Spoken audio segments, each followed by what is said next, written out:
আজ এমন এক দুর্দান্ত রেসিপি নিয়ে চলে এসেছি যেটা একবার বানিয়ে খেলে খাসির মাংসের স্বাদও একদম ভুলে যাবে।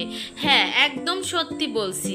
হ্যালো এভরিওয়ান, আসসালামু আলাইকুম, welcome back to my channel জাকিস কুকিং ব্লগ থেকে আরও একটি নতুন রেসিপি দেখার জন্য সবাইকে স্বাগতম। আজ আমি রান্না করেছি মটর ডাল দিয়ে লাউয়ের এমন এক রাজকীয় পদ যার রূপ আর ঘ্রাণে অর্ধেক পেট ভরে যাবে। আর এই সহজ লাউ রান্নাটাকে অমৃতর মতো স্বাদ দেওয়ার পেছনে লুকিয়ে আছে আমার নিজের হাতে বানানো একটা সিক্রেট মশলা। ভিডিওটা কিন্তু ভুলেও কেউ স্কিপ করো না, 1 সেকেন্ড স্কিপ করলেই কিন্তু এই রান্নার আসল টিপস, সিক্রেট মশলার গোপন ম্যাজিক আর সঠিক পরিমাপ মিস হয়ে যাবে। পরে কিন্তু আফসোস করলেও আর কোনো কাজ হবে না। তাই একদম শেষ পর্যন্ত দেখতে থাকো আর শিখে নাও আজকের এই অসাধারণ রেসিপিটা। তো বন্ধুরা, কথা বলতে বলতে কিন্তু আমি লাউটা কেটে নিয়েছি।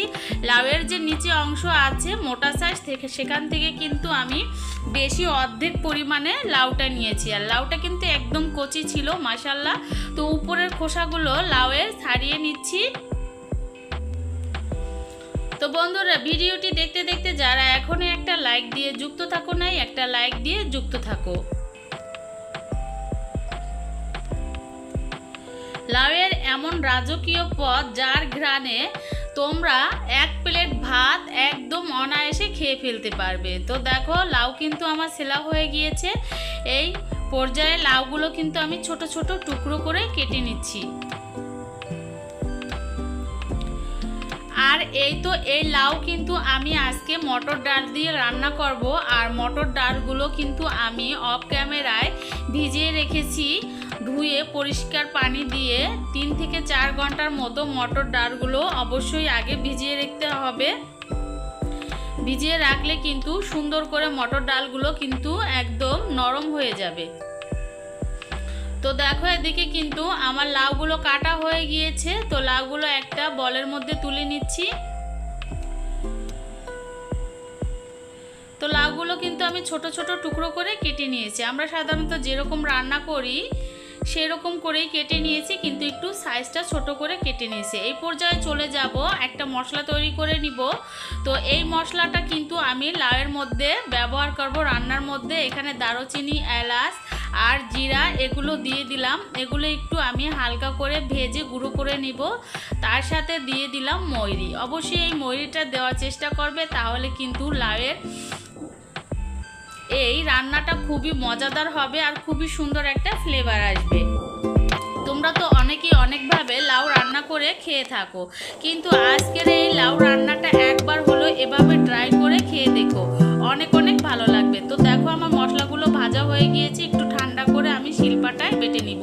এই পর্যায়ে রান্না করার জন্য চুলায় প্যান বসিয়ে দিয়েছি। আর প্যানের মধ্যে পর্যাপ্ত পরিমাণে তেল নিয়ে নিলাম।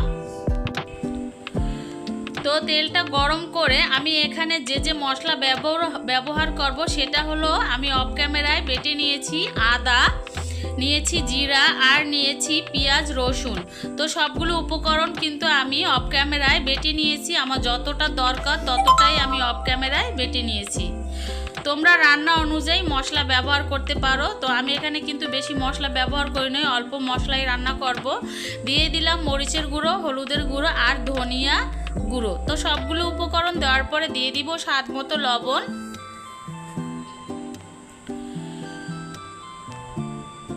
তো লবণটা দেওয়ার পরে মশলাটা সুন্দর করে ভালোভাবে কিছু সময় হাতে নিয়ে কষিয়ে নিতে হবে। আর মশলাটা কষানোর সময় কিন্তু এখানে একটু পানি ব্যবহার করতে হবে, তা না হলে কিন্তু মশলাটা পুড়ে যাবে।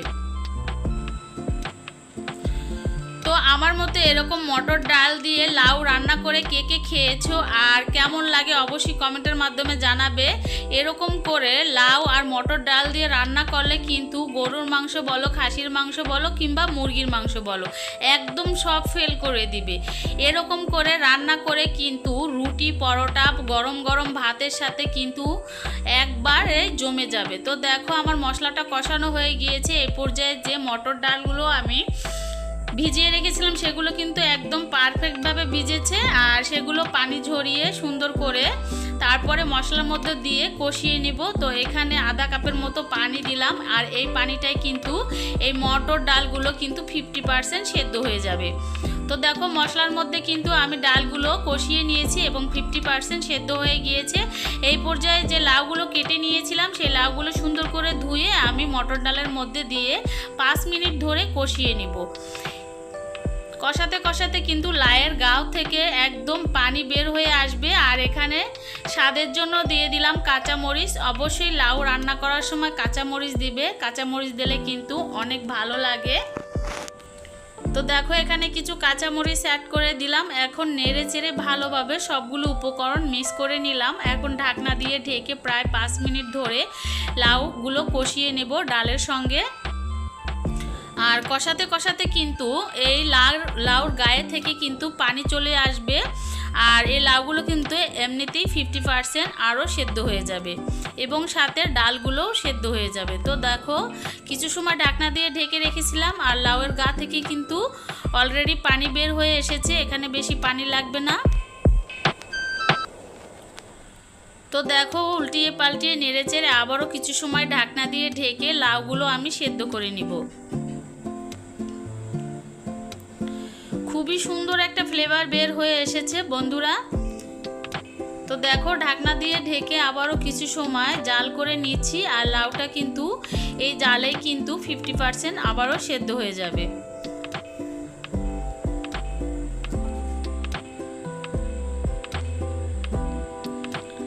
তো দেখো আমার লাউগুলো কিন্তু প্রায় সেদ্ধ হয়ে গিয়েছে। এখন আবার একটু নেড়ে চেড়ে উল্টিয়ে পাল্টিয়ে নিব।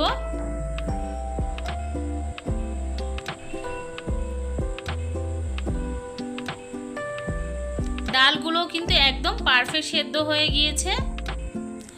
এখন এই পর্যায়ে অ্যাড করে দিব পানি। তো তোমরা যে যেরকম ঝোলের পরিমাণটা দাও সেই অনুযায়ী দেবা, কিন্তু আমি এটা একটু ঘন ঘন করে রান্না করব, তাই পানির পরিমাণটা একটু কমিয়ে দিব।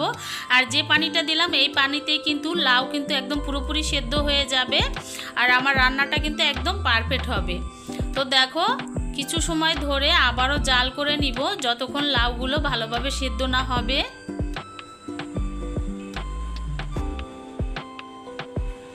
তো আস্তে আস্তে জাল করতে করতে কিন্তু একদম হাই হিট করে জাল করে নিব। আর এই পর্যায়ে এখানে কিন্তু আমি একটা টমেটো দিয়ে দিলাম। তো তোমাদের কাছে যদি টমেটো থাকে তাহলে টমেটো অ্যাড করার চেষ্টা করবা, তাহলে কিন্তু খেতে আরও ভালো লাগবে। এই তো এখন অন্য চুলায় কিন্তু লাউগুলো আমি জাল করে দিতে দিচ্ছি। এখন এই পর্যায়ে এখানে ফোড়নের জন্য দিয়ে দিলাম শুকনো মরিচ 3টা, তারপরে দিয়ে দিলাম বড় সাইজের একটা পেঁয়াজ কুচি। এগুলো ভালোভাবে তেলের মধ্যে ভেজে নিব। অবশ্যই লাউ রান্নার ক্ষেত্রে এরকম পেঁয়াজ আর এই মরিচের ফোড়নটা দেওয়ার চেষ্টা করবে, তাহলে কিন্তু খুবই সুন্দর একটা ফ্লেভার আসবে আর খেতে অনেক ভালো লাগবে। এটা কিন্তু শেষ মুহূর্তে, রান্নার শেষ মুহূর্তে অ্যাড করতে হবে। তো আমার বড় বড় আপুরা, সিনিয়র আপুরা অনেকেই কিন্তু এভাবে রান্না করে, আমি কিন্তু তাদের রান্না ফলো করে এই রান্নাটা করলাম। তো আমার কাছে অনেক ভালো লাগে। তো দেখো পেঁয়াজগুলো কিন্তু একদম ব্রাউন কালার করে ভেজে নিয়েছি। আর এই পর্যায়ে কিন্তু আমার রান্নার শেষ মুহূর্ত। তো মাশাআল্লাহ কতটা লোভনীয় হয়েছে দেখতে, কালারটা অতুলনীয়। তো দেখো এখন কিন্তু আমি যে পেঁয়াজগুলো আর মরিচগুলো ভেজে নিয়েছিলাম সেগুলো কিন্তু ডাল লাউয়ের মধ্যে দিয়ে দিলাম। তো এখন নেড়েচেড়ে ভালোভাবে মিক্স করে নিব। আর আমি যে মশলাটা তৈরি করে নিয়েছিলাম এই মশলাটা কিন্তু নামানোর আগে শেষ মুহূর্তে দিয়ে ঢাকনা দিয়ে দমে রেখে দিতে হবে, তাহলে কিন্তু খুবই সুন্দর একটা ফ্লেভার বের হবে। আমরা যেরকম গরুর মাংস বলো, খাসির মাংস বলো কিংবা মুরগির মাংস বলো, তার থেকেও কিন্তু এই মটর ডাল আর লাউ দিয়ে রান্নারটা কিন্তু অতুলনীয় হয় খেতে। তো দেখো আর একটু লবণ লাগতেছিল, তাই এখানে আরও 1 চা চামচের মতো লবণ দিয়ে দিলাম। আর এই তো এই মশলাটার হলো আসল ম্যাজিক। এই মশলাটা দেওয়ার কারণে যে এই রান্নার আসল স্বাদ এবং ঘ্রাণ দুটোই কিন্তু অতুলনীয়। তো দেখো ভালোভাবে মিক্স করে ঢাকনা দিয়ে ঢেকে আমি 5 মিনিটের মতো দমে রেখে দিব। আর যখন ঢাকনাটা খুলবো এতটা সুন্দর যে একটা ফ্লেভার বের হয়েছিল বলার মতো নয়। তো ব্যাস তৈরি হয়ে গেল আমাদের জিভে পানি আনা মটর ডাল দিয়ে লাউয়ের অতুলনীয় এই রেসিপি।